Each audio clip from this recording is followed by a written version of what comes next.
Hello there. Good evening, everybody. I want to welcome you all here to the Prog Monster. My name is Murph. I am the host of this channel. So, we are here to do an episode of What's New. I do this on Saturday nights. Pick an album out that is from this year, 2026, that is anything but prog rock. I also don't do any of the space rock or psychedelic rock on this episode either. I usually leave that all for new prog albums. So today we've got a special one.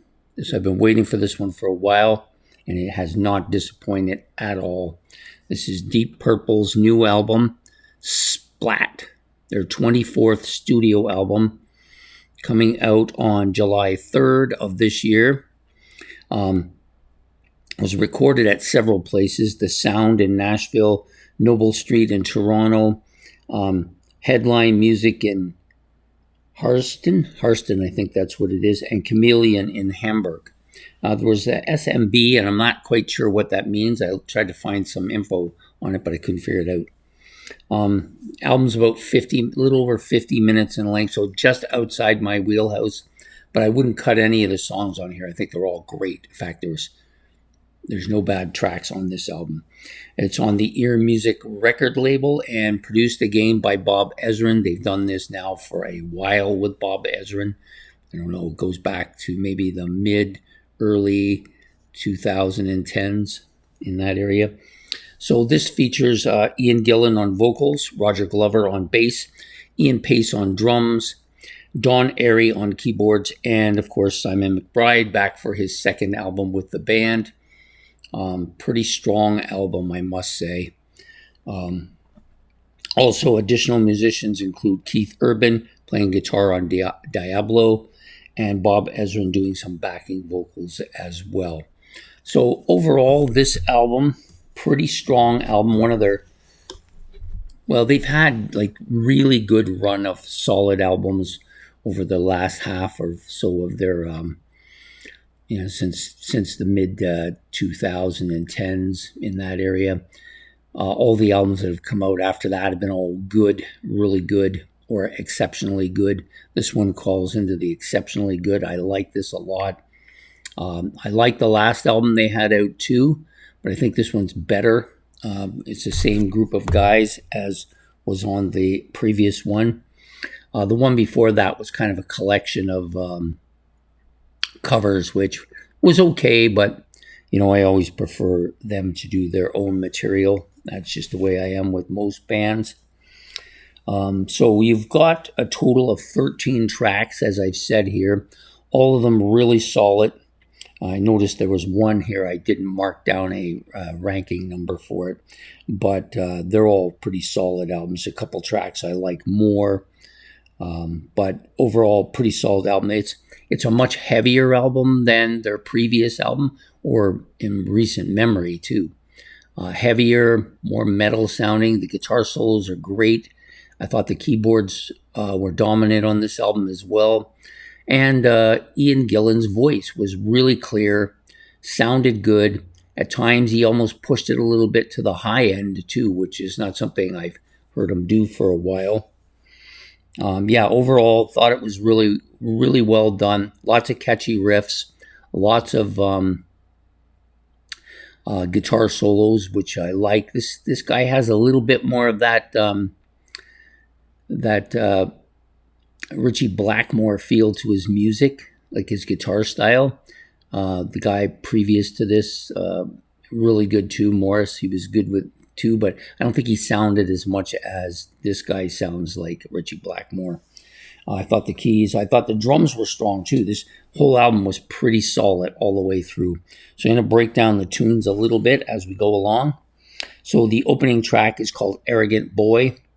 Vocals typical of Ian Gillan, clear, bitey, but still very smooth sounding.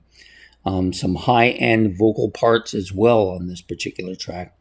Keyboards driving, prominent.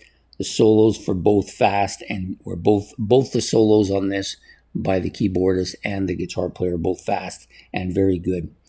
The guitars were a bit more heavy than previous. Deep Purple stuff, but pretty solid. Some of the fast paced parts as well. The next song is called Diablo. This is the first over 7 album song that I gave on the album. It's 7.5. Heavy guitar, drum opening, nice, very nice.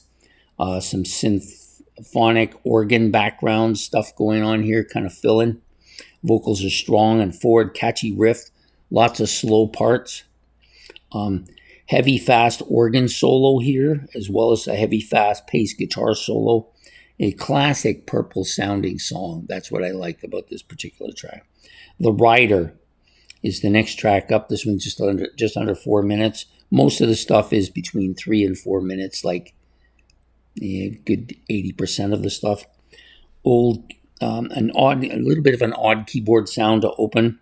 Catchy guitar riff. The vocals are lower and very clear as well. Nice soft keyboard parts, some odd noises mixed in here, and a fast-paced guitar solo as well. So I'm going to flip over, got the rest of the tracks here. That's where I got a itch in my forehead there. The next song is called The Lunatic. Heavy keyboard, guitar opening, vocals clear, bitey, a bit deeper in sound than most of the album. A nice catchy guitar riff, forward, heavy, and the keyboard solo is fast and it organ sounding. Next track, The Only Horse in Town. This is a classic Hammond organ opening. Heavy, beefy guitar riff. The vocals are clear, heavy, forward. A nice, catchy, up-tempo track. Melodic guitar solo. He's a little bit slower on this one than some of the previous ones. Next one's called Sacred Land. Another really good song. Melodic keyboard opening. Very heavy, beefy guitar riff here. Vocals clear, strong, in the mid-range sound. Not deep or not too heavy, not too hard, but definitely in that mid-range sound. A nice heavy rhythm section. The guitar solo is more melodic and forward, and the organ solo is a bit more heavy and high-end on this particular track. They tend to do quite a few songs have both solos going kind of right beside each other or at the same time. Pretty interesting sound. Next is The Beating of Wings, a slow, low-end, almost bluesy sounding track. The vocals are strong, some high parts here, mostly clear sounding, and a bit of a slow, low, kind of low-end guitar solo. Next up is Guilt Trip, another decent track, pretty strong track actually. Opens with a clear, soft piano part. The guitar part is bitey and jumps up, bringing the song up at a higher tempo. The vocals heavy, bitey, mid to high range. The song gets heavier as it goes along, and then you got this kind of heavy drum guitar part that drives the back of the track. Next up is Scribbling Gibberish. I try to say that fast. Scribbling Gibberish, one of the best songs on the album. Nice heavy guitar, keyboard opening, very beefy riffed sound throughout this track. The vocals are exceptionally clear and very raw sounding, which I liked a lot. It's kind of a muscular track, very classical Purple sounding. Nice keyboard, guitar solos, both fast, very kind of rippy, bitey if you want. Next up is Jessica's Bra, kind of a strange title for a song. This is a heavy driving song, fast forward keyboard parts. The vocals mid to high range, and a little bitey here.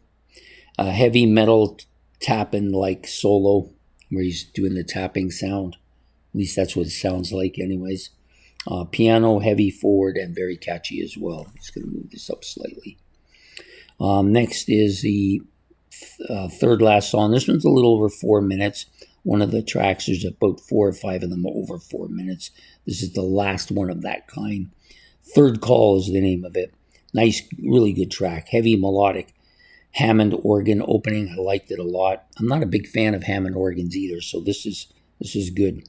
strong, fast, mid-range vocal part, a catchy riff, nice keyboard solo, very forward, very dominating, very high end. The next track, My New Movie, another really good track, melodic keyboard background. The vocals are heavy, mid to high range. Nice catchy riff, some solo, heavy, distorted, metal-like melodic guitar solo. This has a little bit of that Scottish feel. I think it's the organ, the Hammond organ. Do the Hammond organ solo. It feels like something Highlander-ish, but a pretty strong song. And the last track on the album is called Splat, which is kind of funny. I always like my title tracks to be right at the beginning of the album.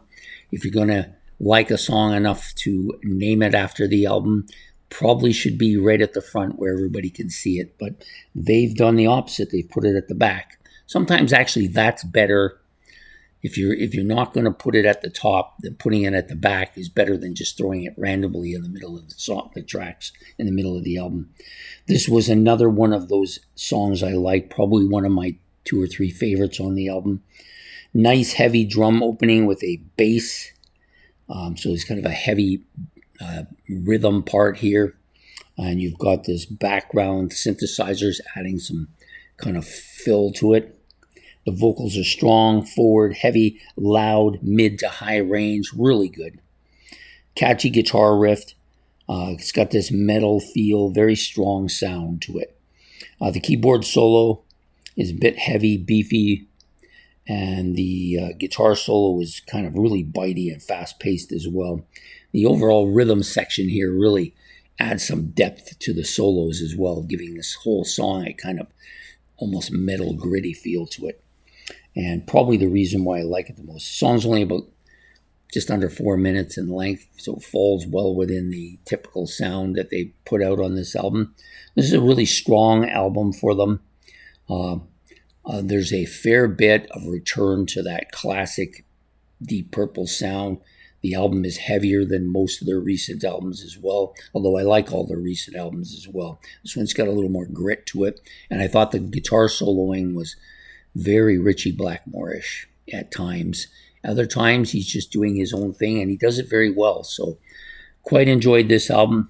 I can't see this being anything but challenging for my favorite What's New album this year. I think it's going to be right there with some of the other ones that I've mentioned recently. But I think this one right now, as we're sitting, if I was to give my opinion, I would think this is kind of the album to beat for What's New this year so far. Now, next week, we have another classic rock band, the Rolling Stones, and their new album, which I forgot the name of. I bought it. It's up on the rack there. I just forgot to leave it down so I could check it out a bit. Anyways, that album will be the one we're doing next week. But this week, it's Deep Purple's Splat. Please hit the like and subscribe. If you want to make any comments about this album, if you've had a chance to listen to it, then please leave your comments in the comment section below. This album will be opened at the end of the month on my unboxing on my new albums purchased, or album haul if you prefer. So hope to see you all then. Have yourself a good evening. Take care, and goodbye here from the Prog Monster.